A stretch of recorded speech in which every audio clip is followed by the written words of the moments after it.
What should I do, dye my face? Grovel and shovel? Say yes him and know him? Marry some man like Jake Waters? Carry a razor in my stocking so I won't upset you? Olivia de Havilland was known for her calm grace and unshakable poise. A woman who once said, "I don't hold grudges. They hold you." Yet beneath that polished exterior lay a woman who refused to be mistreated, underestimated, or silenced. Behind the gowns, the Oscars, and the iconic smile was someone who quietly defied Hollywood's most powerful men, and even her own sister. In recent years, headlines have claimed that Olivia de Havilland revealed the 6 most evil people she ever worked with. It's an irresistible story, but like so many old Hollywood rumors, it's pure myth. She never made such a list. What she did leave behind were interviews, lawsuits, and letters that exposed her real frustrations, with hypocrisy, exploitation, and betrayal. This isn't a tale of hatred. It's about a woman who stood her ground in a world that didn't want her to. From feuds that divided families to battles that changed Hollywood labor laws. These are the true moments when Olivia de Havilland faced the darkness behind the glamour and refused to blink. Number 6. Media sensationalism and gossip. In Hollywood's golden age, rumors didn't just travel, they galloped. Olivia de Havilland learned early that a whisper could ruin a career faster than any scandal. From the 1930s onward, the press painted her as half of a headline, the Angel Sister versus Joan Fontaine, the devil. It made great copy, but the truth was far less theatrical. Olivia once said, "A feud requires 2 people. And I cannot think of a single instance wherein I initiated hostile behavior." Still, newspapers preferred the myth of 2 glamorous rivals clawing for attention. Every public appearance became a chess move.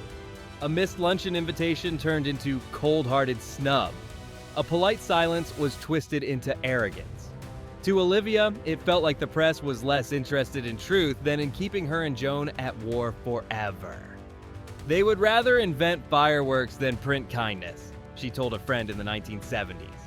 Even when the sisters went years without speaking publicly, magazines invented imaginary confrontations.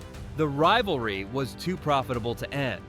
By the time television replaced gossip columns, Olivia thought she'd escaped the circus.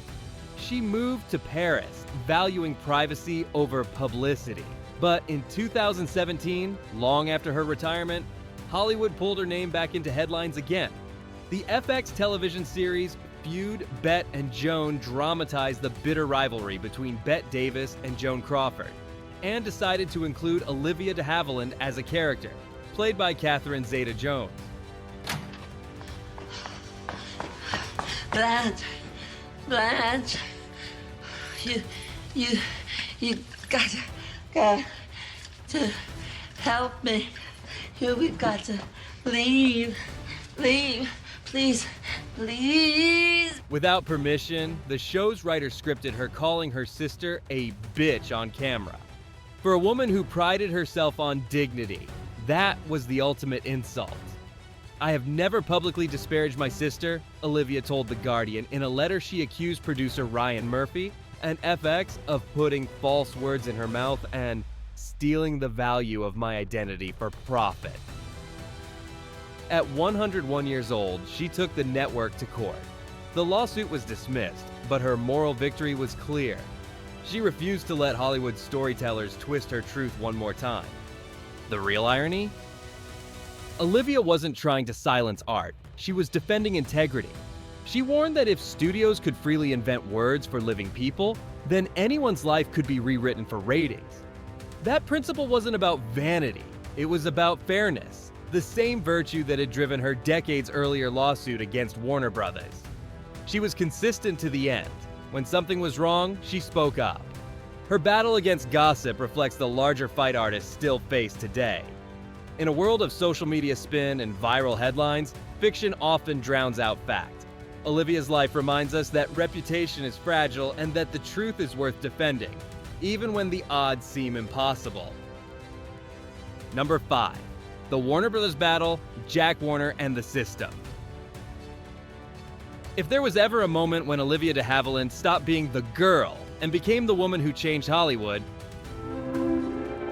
Oh, I'm looking for a ring. What? A ring, a wedding ring. How can a girl get married without a wedding ring? Well, lend you mine. Oh, did you find it? It rolled around here, I know it did. It was the day she decided to fight Jack Warner. In the 1930s, Warner Brothers ruled its stars with an iron fist. Actors didn't choose their scripts or schedules, they were assigned. Olivia was cast again and again as the demure love interest opposite Errol Flynn. Charming, yes, but never in control. Her character smiled prettily, waited patiently, and supported the hero's dreams. Be sure you boil that water before you drink it. I'll wager 2 minutes after you were born you were telling the doctor what. After years of these roles, she felt trapped. She later admitted that while filming Dodge City, she grew so depressed she forgot her lines. "I felt I was deteriorating," she recalled. "I was given nothing challenging, nothing alive." When she began turning down parts she found insulting, the studio retaliated. Warner Brothers suspended her, then extended her 7-year contract by the length of those suspensions. It was a punishment system that had kept actors obedient for decades. But Olivia was different. She read her contract and discovered that California labor law forbade any personal service contract lasting more than 7 calendar years. The 7-year rule meant that time served was time counted, whether you were suspended or not. In 1943, she decided to test that law against one of the most powerful men in Hollywood. Friends warned her she'd be blacklisted forever. Studio lawyers mocked the idea of a young woman taking on the Warner empire. But Olivia's sense of fairness outweighed her fear. She sued Warner Brothers, arguing that the extra months they added to her contract were illegal. The case, known as de Havilland versus Warner Brothers, dragged on for months. Each day she arrived in court impeccably dressed and calm, refusing to let reporters see her anxiety. In December 1944, the California Court of Appeal ruled in her favor. The judges declared that a studio could not own a performer beyond 7 years. It was a stunning victory, not just for her, but for every actor in Hollywood. From then on, the de Havilland law became the legal shield protecting artists from exploitation. Jack Warner never forgave her. He called her ungrateful and vowed she'd never work again. But Hollywood loved a rebel. Within 2 years, Olivia returned in To Each His Own and won her first Oscar. 3 years later, she earned another for The Heiress, proving that integrity and talent could outshine intimidation. Reflecting on the ordeal, she said, "I didn't mean to start a revolution. I just wanted my freedom." Yet, that quiet determination reshaped an entire industry. Would you risk your livelihood to stand up for fairness? And in today's entertainment world, dominated by studios, streaming giants, and exclusive contracts, do you think the spirit of the de Havilland law still matters? Number 4, Michael Curtiz. Charmant, Capitaine. What sort of a man are you, Faith, I'm the sort of man you like, my dear. Man with money. Olivia de Havilland owed her rise to fame partly to the adventurous Technicolor world of Michael Curtiz. Yet she later confessed that her most glittering successes under his direction were shadowed by misery. "I thought he disliked me intensely," she told film historian Leonard Maltin. "He was terribly difficult to work with." Curtiz, a Hungarian-born perfectionist, was famous for barking orders in fractured English and for keeping his actors in emotional turmoil until the moment the camera rolled. Came back with the same lies, the same silly phrases. During Captain Blood, 1935, and The Adventures of Robin Hood, 1938, Curtiz demanded obedience and speed, not conversation. He once shouted at her to stand closer to Flynn, closer, until she snapped. "Any closer and I'll be in his arms." Curtiz grinned. He'd gotten exactly the tension he wanted for the scene.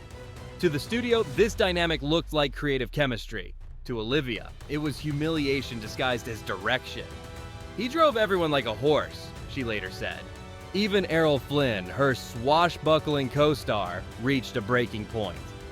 On the set of The Private Lives of Elizabeth and Essex, he lunged at Curtiz after watching the director berate another actress. Flynn stormed off and told Olivia, "The man has no heart." She agreed. Yet she also admitted Curtis's precision forced her to grow. His insistence on multiple takes, sometimes 30 or more, taught her patience and technical control. He was cruel, she said, but he knew how to carve a performance out of you. Their uneasy partnership stretched across 4 films. By the late 1940s, both had reputations hardened by success.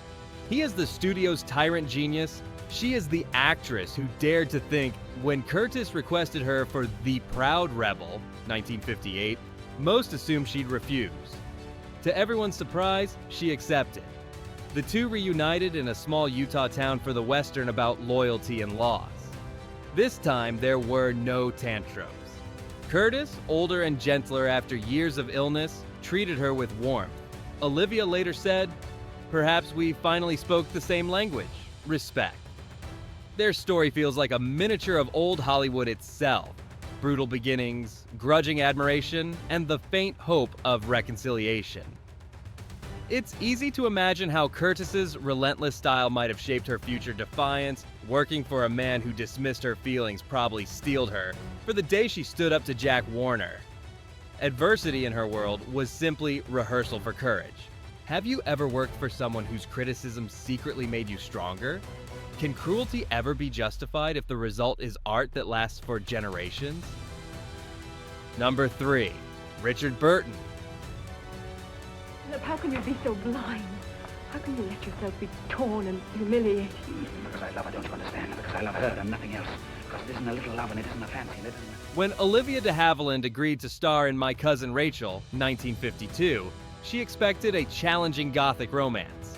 What she didn't expect was a leading man who would test her patience more than any director ever had. Richard Burton, then a rising Welsh actor making his American debut, was already notorious for his charm, his voice, and his wandering eye. Olivia, who valued discipline and courtesy on set, found him exasperating.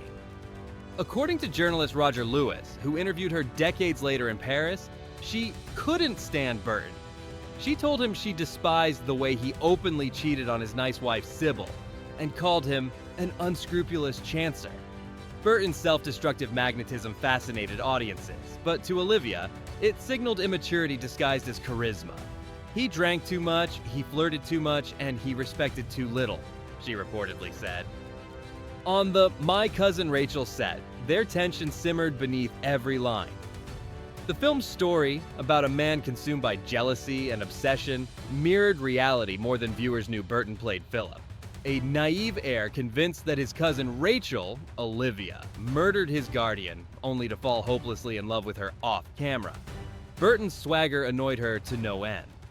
He teased her between takes, boasted about his Shakespearean training, and arrived late after long lunches. She, the consummate professional, responded with frosty politeness that could chill a soundstage. Director Henry Koster later admitted he sometimes had to shoot scenes quickly before their dislike leaked into the performances. Ironically, that tension gave the film its edge. Every glance between Rachel and Philip feels charged with suspicion. Burton himself, years later, told a reporter he learned discipline from Olivia. He described her as a lady of another era, gracious, exacting, and impossible to fool.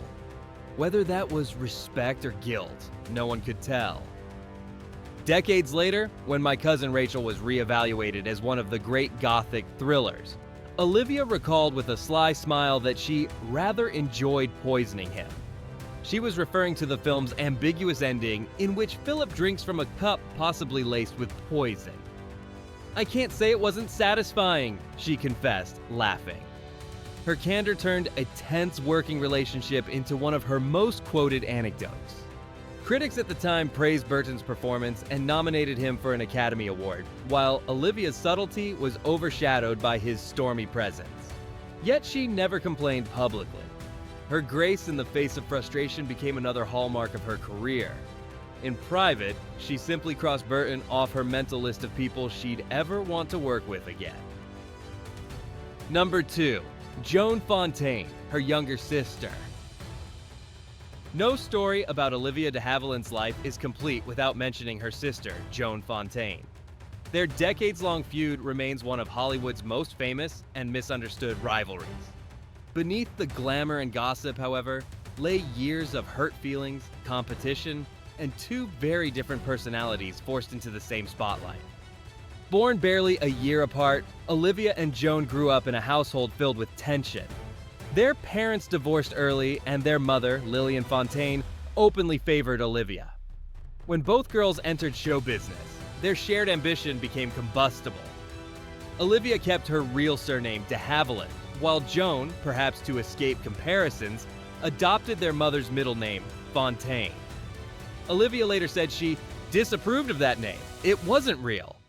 Her offhand remark, "Joan Fontaine, I don't know who she is," became one of Hollywood's most quoted jabs. The rivalry intensified when each sister became a major star. Olivia achieved prestige at Warner Brothers alongside Errol Flynn. Joan earned her own acclaim under Alfred Hitchcock's direction. When the 1942 Oscars arrived, the competition turned painfully literal. Both were nominated, Olivia for Hold Back the Dawn, Joan for Suspicion. Joan won. From the outside, it looked like victory, but she later confessed that when she rose to accept the statue, she felt her sister's glare. "I thought Olivia would spring across the table and grab me by the hair," she wrote in her memoir. That image of the two sisters locked in silent combat delighted the tabloids for decades. In truth, Olivia was stunned and embarrassed. Years later, she claimed she had congratulated her sister, but that Joan had snubbed her hand. Joan, in turn, insisted Olivia had turned away first. Whether by accident or pride, neither forgot the slight. The press kept feeding the fire. Reporters would ask, "Have you spoken to your sister lately?" And Olivia would smile coolly. Which one? Every joke deepened the distance. Despite the bitterness, both women occasionally tried to reconcile. After their mother's death in 1975, Olivia wrote a heartfelt letter asking Joan to make peace. Fontaine rejected it, calling it calculated. Yet Olivia never returned the hostility in public. "A feud requires two people," she explained, "and I cannot think of a single instance where I initiated hostile behavior." Still, she couldn't resist nicknaming her sister Dragon Lady. Half insult, half affectionate tease. The sisters never reunited. When Joan Fontaine died in 2013, journalists reached out to Olivia, then 97. Her statement was restrained but telling. "I was shocked and saddened she was my sister, and she is gone." Even after 70 years of tension, the words carried an undercurrent of regret. Their rivalry wasn't just personal.